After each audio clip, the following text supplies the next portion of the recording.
Foot Galsen ñi ngi leen di nuyu di leen ziare di leen wax ne ki nga xam ne moo di Diao Baldé Keita di football fële ca Cagliari moom ginnaaw bi mu defee benn passage Sampdoria daaw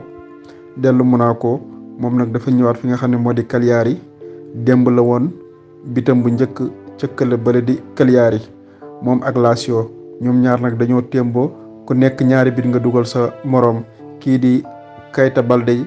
moo dugal li nga xam ne moo di deuxième bitu Cagliari buñ fa jógee dañuy dem ci ki nga xam ne moo di Fode Ballo-Touré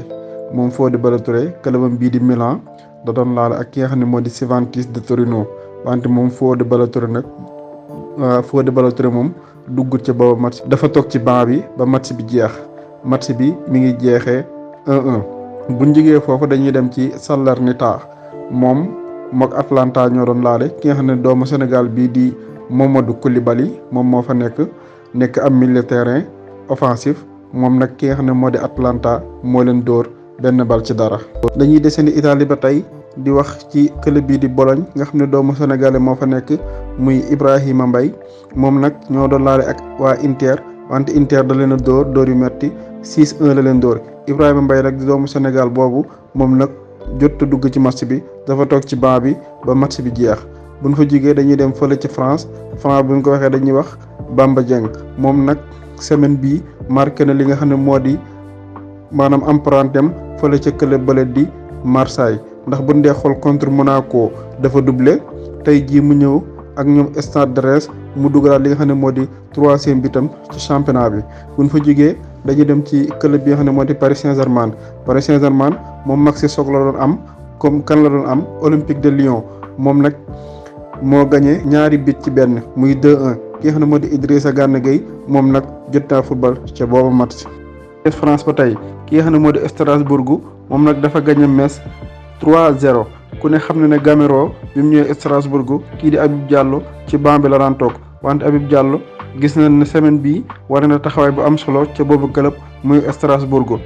buñ jugee foofu dañuy dem fële ca Angleterre buñ ko waxee dañ fay fekk doomu Sénégal bii di Sadio Mané di gone ak Bambali gi moom nag dugal na lu tolloog téeméeri bitam ca club boobu di Liverpool ba tax na moom Liverpool moomu moo gagné li nga xam ne moo di 3-0 Liverpool nag dafa gën a feeñ mooy doomu africain yi ku ci nekk dafa dugal benn muy Mohamed Salah fële ci Égypte Naby Keita fële ci Guinée ak ki nga xam ne moo di Sadio Mané mi nga xam ne moo njëkk a yër camp yi ba Liverpool door 3-0 buñ fa jugee dañuy dem Chelsea nag mi ngi doon laale ki nga xam ne moo di Tottenham wante kii di Chelsea moo ko gagné 3-0 ki nga xam ne moo di Edouard Mendy di doomu Sénégal bi meilleur gardien dàq jàpp ci àdduna bi moom nag footballul ca booba match ndax dafa amoon jafe-jafe loxo ba taxoon bokkutoon sax ci li nga xam ne moo di feuille de match bi. buñ fa jugee dañuy dem fële ca Watford doomu Sénégal bi di Ismaïla Sarr moo fa nekk ginnaaw bi nga xam ne moo yéegal Watford fële ca Premier League ginnaaw bi nekkee championship nga xam ne moo jëloon meilleur joueur ca club boobu di Watford kii di Ismaïla Sarr nag mi ngi continuer di wane boppam continuer def taxawaay bu am solo ndax ki nga xam ne moo di Norwich City ak Watford bi ñuy daje Watford moo ko dóor 3-0 wante kii di Ismaïla Sarr moo dugal ñaari biti Watford yi ba tax Watford jël ndam li ci kanamu Norwich.